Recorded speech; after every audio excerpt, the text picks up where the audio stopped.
and welcome back to another episode of the Deloitte Women's Premier League show, guys. Today we are out and about in a very nice location. We are here at the arena at Serangoon. This is the home of JSSL Tampines women's team, and as you all can see, I'm joined by two members of their squad today. We have the head coach Joe Sullivan with us, and we also have Zoey Breen, whose face I've seen on all over the social media posts. Thank you so much, guys, for joining me and having us here today on your wonderful training ground. So guys, quick question, tell me about this space. I mean, what do you guys use it for, Joe? So we have a lot of the facility here. So we have the gym around the back with the Solitude of Strength. We get access to the cafe, and we can use that a lot for our meetings. Our offices are all here. The players like to hang out there a lot. And obviously we have the pitch for JSSL a lot of the time. So we're able to train here as much as we want to. So that's the pitch that you guys use to train on? Yeah. Zoe, do you like this place? Thoughts about it? I do like this place, yeah. The pitch is really nice and the gym is right there. So after the gym, we just walk down to the pitch. And then we all love the cafe. We always go there. We always go together, so yeah. Tell me about it. Guys, I want to ask you, it's off-season period now. I know you guys probably will be traveling, having a bit of a break time, but what's the plan? Like, how are you going to, make sure that everybody stays fit, Joe? Yeah. A lot of the local players are staying. Okay. So we have a lot of the local players who are able to train. We minimize training to 2 days a week for the last couple of weeks. And then next week we go back to 3 sessions with the absence of the couple of players that go to the national team for their training. A few of our youth players are away in Sweden for the Gothia Cup with the JSL youth team. So the training will still be going on, and we have all focus towards the next game against Tanjong Pagar. Wow, Tanjong Pagar. Zoe, I want to ask you a little bit about your experience at Tampines, at JSL Tampines. First season in WPL for you guys, 3 wins and 3 losses. Okay, so it's 50-50 at the moment. How has your experience been? Are you enjoying yourself? Yeah, I am. I mean, I started really nervous because, I started last year in the WNL season and then I moved to the WPL. So it was kind of a big change. Like the competition is different, so it was scary, but it's been really fun. Like the team has been really good because we have a lot of experienced people who help you through and stuff. But yeah, it's been fun. It's been good. And fun's important, right, Joe? And you're a head coach. So, what do you think of the performance so far from the team? Yeah, I mean, 3 wins, 3 losses. I think you can definitely say it's gone up and down throughout the whole season so far. But it's early days. I think a lot of pressure going into the season, especially, and after we got the first win, a lot was said about us. I think one thing that we all have to remember was we're a new team. Yes, we have a lot of experienced players, but we have half the squad also from the Women's National League, right? Yep. So it's about bringing them up to the level we want to be, which we're starting to see now over the past couple of games, and we will do in this training camp that we have coming up. And hopefully we can kick on after this little break to get some more results for us. So what's the goal at the end of the season? Where would you want to ideally put the team? Top 4? I think a lot of people would have put us up there at the start. I think we still want to dream big. The players will take nothing other than dreaming big for the rest of the season. So we just want to finish as high as we can, get the best results we can. I think the 3 games that we lost, if you watch them fully, we had a lot of opportunities to win these games, LCS, police for sure. But that's what football is all about. So hopefully next half of the season we're able to rectify those results. Yeah, and I'm sure for Zoe as well, you've been involved in football, and I understand you're also part of the JSSL squad as well. So can you tell me a bit more about how you got involved, with the team and your journey in football as well? Yeah, so I started playing football when I was 5 at JSSL. Wow, okay. Yeah, and then I loved it. I played till I was about 14, all with JSSL, and it was really fun. I loved it. And then I quit football, kind of. I just left football altogether. I was doing other sports and stuff when I started school. And then when I was 17, I wanted to get back into it, and then I saw that there was the new WNL team with JSSL, and then I wanted to just get back into it, and then I tried, and then yeah, it's been good, but basically I've only been in JSSL my whole life, really. No, but you were with also some other players in the national team, right? So you've played with them as well in JSSL. So do you enjoy the friends that you've made and everything? Yeah, definitely. It's one of those things when you're younger, you make friends, and then there are friends that you keep up with forever, kind of they're your childhood friends. So being playing with them for 8 years when I was younger, that's I loved it really. And then seeing where they are now, it's a big thing. And football is all about friendships, I'm sure. It's not just about that. But Joe, I want to ask you, how did you get started in women's football? What's your story? Depends. We have an hour, 2 hours. I've been stuff. coaching since 16 in England. I'm from England, in Leeds. Did my university degree out there. Once I failed football, especially, I got into coaching. Did a lot of academies in England and stuff like that at various levels. Lots of different environments. And when I got the opportunity to come out to Singapore on the boys' side, I was just going to be a head coach working here. Is a massive opportunity. And I had one girls' team session, which was this under 12 girls that I had, and which was just the best session.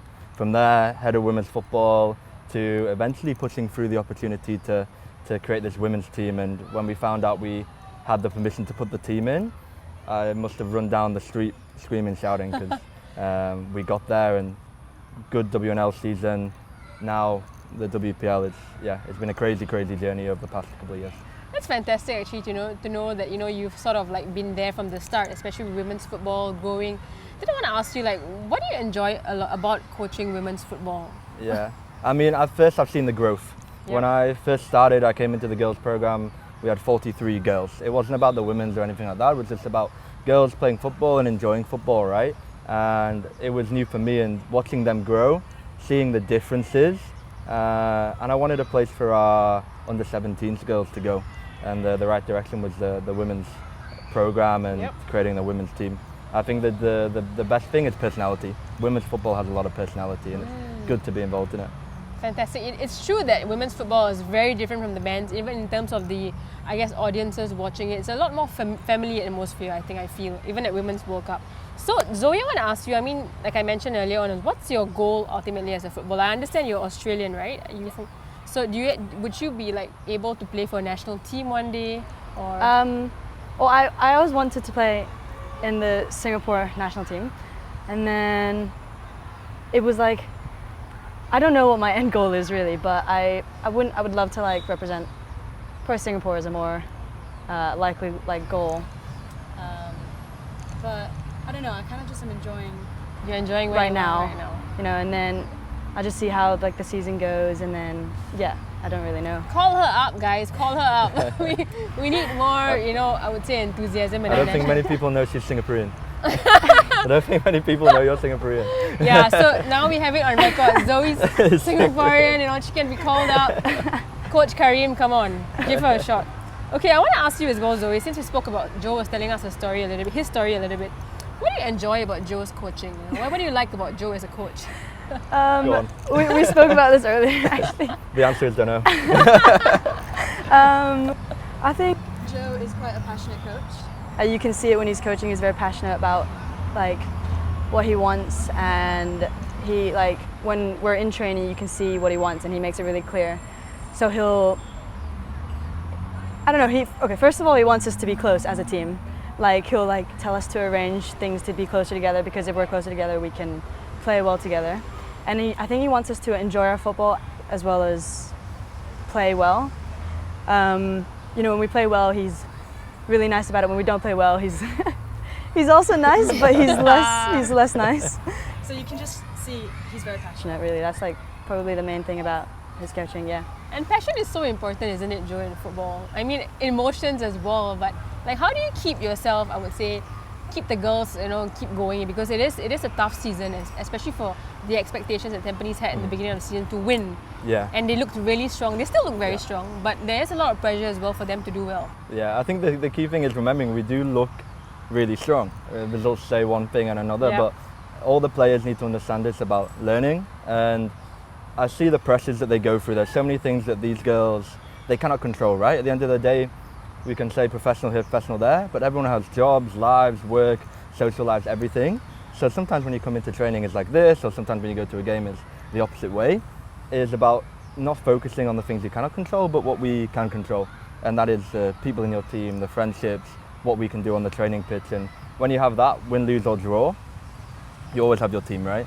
So that's the thing we want to keep together, and that's how we hold it together. Yeah, I think that's very, very unique to women's football, about the women not playing it full time.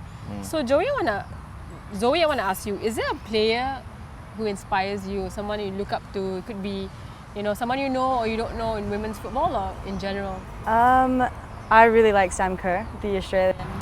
Because she's a striker, and she just always looks like she's having fun on the pitch, honestly. And then Yeah, she's my favorite. I look up to her the most.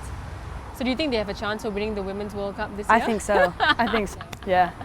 And Zoe over here is going for the Women's World Cup, by the way, guys. So hopefully we can get some updates from you, Yeah. in the beginning part of the tournament. Joe, for yourself, as a coach, every coach is like, their favorite player that they, favorite coach that they sort of try to emulate. Do you have someone that you try and emulate or you learn from? I think being a young coach, you want to have someone you recognise. Like I'm 24 at the moment. The youngest coach coming through at the moment is Will Still, a guy coming through in France. He's 30 years old and I've still got a long way to catch up. But apart from him, I think as a Liverpool fan, Jurgen Klopp for me is the guy. I think if you see me on the sideline, it's close enough to say that would be it's you, like okay. that, right? Okay. So yeah, Jurgen Klopp is the guy I look to. Nice. Okay, guys, I want to ask you, let's talk about aspiring women's players. For you, Joe, like how would like a young player? I mean, Zoe has broke through the ranks already. How would like a young player who wants to break into women's football? What does she have to do to get there in Singapore? I think firstly, commit and don't see it as, I don't know, for example, academics and football. To me, from where I grew up, it's hand in hand, right? And come in, enjoy it.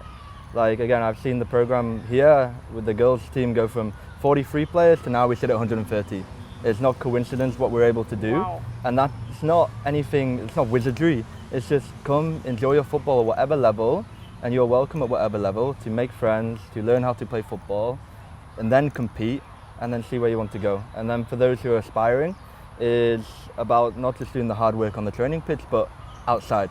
It's not just turning up to training. Is your food, what you eat, what you do, runs, gym, everything, and then giving your all as well. So yeah, there's a lot to do, but I think any girl right now can make it, I think. So that's a good point. Zoe, I want to ask you, like, he mentioned all these things off the pitch. Like, do you have to adhere to a certain sort of like standard, whether it's gym, whether it's your food? No, I mean, you can be honest. Think to pre-season. Think to pre-season. Yeah, pre-season I was doing quite a bit. Yeah. I think we were all really like excited to get into the season, so I was not on my own, but I was following some of the other girls. If they went to the gym, I'd go to the gym because we have some people that love the gym in our team. So I'd just tag along and see what they do and follow them, and then I tried to eat a little bit healthier as well. A little bit. It's a tough one in Singapore, right? It's tough. Yeah, just a bit of the gym outside of the gym training we already have. Yeah. And for yourself, what's the biggest challenge, honestly, like that you have faced as a girl or a woman in football? I mean, like the usual people are like, oh, girls can't play football as good as guys, kind of thing. But yeah, people are just like, when you say you play women's football, they're just like, is that actually a thing, kind of thing? And then it's like, yeah, but it's not. I think it's not that bad. I mean, you just have to like ignore it, and you just do your thing and just have your fun. Yeah. Yeah, just have fun because. I heard a quote earlier on from another Tampines player, men's player, and he said this: you don't take it too seriously. You just gotta have fun with it. And sometimes, like some of these, whatever people say, we don't have to take it too hard. I think what you guys are doing are really, really good anyway. Okay, so I just want to ask also about the level of support you receive from your family or friends. Joe, as a coach, it must be like it's a little bit different, right, for you, like in terms of the support that you get from your friends or maybe your family about your job. Yeah, I mean, living away from home, I've lived away from home almost 2 years now, right? And my family back home in England, they want to watch the games. They're not streamed, so they've only been able to catch one game so far. But I always, especially if I win, I call my dad. If I don't, I leave it alone. But I have my partner who arrived after 18 months of long distance. So especially when the Women's League came up, she is the one that takes a lot of the mantle in terms of helping me out and dealing with the pressure. That's really, really good actually. The support is so important, Zoe. For yourself, I mean, what is your family think about you being, playing for the league here? Yeah, well my family, my parents, they live in Australia, but they love it. Like they've always supported me in football since I was 5 years old. My dad's a big football fan, so after a game, if it's not streamed, they'll like keep up with like the Facebook things, and they'll text me immediately or they'll call me after a game. So yeah, they're great. Yeah. All right, guys. So now let's go to another topic which is very important in football, which is mental health. So Joe and Zoe, can you both discuss the importance of mental health in women's football, and are you guys doing anything to support the players in this area? Yeah, I think the biggest thing that I saw when we came into the adults game was how much, again, the things that we cannot control as a coach, lifestyle, what goes on behind closed doors, stuff like that. And especially if you look at the age of the girls players and the women's players, how young are they? The first team players, I mean, some of our first team players are 15, 16 years old. The national team players, the average age is so young. So we had to straight away say, okay, there were players here, like I'll be honest with Zoe, we never planned on starting her after WNL as a striker. We wanted someone older with more experience, right? Because you're 19, 18, 19, right? And so when we started the Women's Premier League team, we set up a support group. I studied psychology, one of our coaches, Christian, studies psychology, and we wanted to take that on. And after training, it was 5 or 6 of the players who have a support group, which you kind of see as your therapy session now, to basically help them through the process of winning, losing, fallouts, everything. And I'm sure you would back that up and say it's worked well for you, right? Yeah, we love it. Like so Pris, who's 16, like they're all really young and we have like a lot of stress. So we have one therapy session a week. Well, it's not actually a therapy session, but we called it that. And then we just sit down and one by one, Coach Christian will ask us about how we're feeling on and off the pitch, and then we'll all go through it. And then it really like bonded us, so we love our therapy sessions. But yeah, it helped us a lot, I think. Yeah, it gives them a chance to talk about it, right? Often when you have a lot of pressure or social stuff, you don't know who to talk to it about. When we put you in a situation to talk, right, and it's open, little did they know I got told everything after, but at least we get to know. You didn't. Yeah, I get told everything after. You didn't. But that allows us to put things in place during training, after. I know who might be going through some stuff, and you know, the key to dealing with the mental health stuff is being honest. You can't start anywhere if we don't know or someone doesn't know, right? So it's just honesty, and then we can help people through process. Fantastic stuff, guys. It's good to know you guys are having this, and hopefully more clubs, will also incorporate this as part of their day-to-day. I think women's football especially needs more focus on mental health. Okay guys, before we go, I just want to ask if you all could give a nice message to fans of Tampines Rovers, or even fans of women's football in general. Maybe we'll start with you, Joe, first. Zoe first. Yeah, to the fans, or even there's a lot of Tampines Rovers fans who come to your games. Okay. Or women's football, I'm sure you have some followers as well. Just thank you for all the support so far in the season. It's nice to have people in the stands cheering for us, and hopefully you'll come to more of our games, bring more people, and we'll try to do our best in the rest of the games of the season. Yay, that's so good. And Joe? Yeah. All right. I know the motto for the Yellow Knights guys is trust the process across the men's and the women's side. Hopefully, trust the process, and we will be able to create more moments. I know people live off the Women's National League heroics, for example. We are doing more things here. We are putting together a good team, and we really feel it when they are there supporting, and when our youth program, the JSSL Girls program, is here to support us. And when you put the two together, Tampines fans and JSSL together, I know we get good turnouts, and hopefully with a good turnout, it inspires us and the girls to keep doing what they're doing and working hard. So please keep coming to support us and the girls team. Fantastic, guys. Thank you so much, Zoe as well as Joe, for joining me today. I had a lot of fun hearing about what you guys are doing, and it's also great to know how well Tampines is doing. And hopefully you guys can continue, to, I would say, change the game in Singapore football. All the best for the upcoming season, or for the rest of the season. And of course, for more on the WPL, do follow us on Facebook, and you can also catch the rest of the episodes on YouTube. I'll see you guys next time.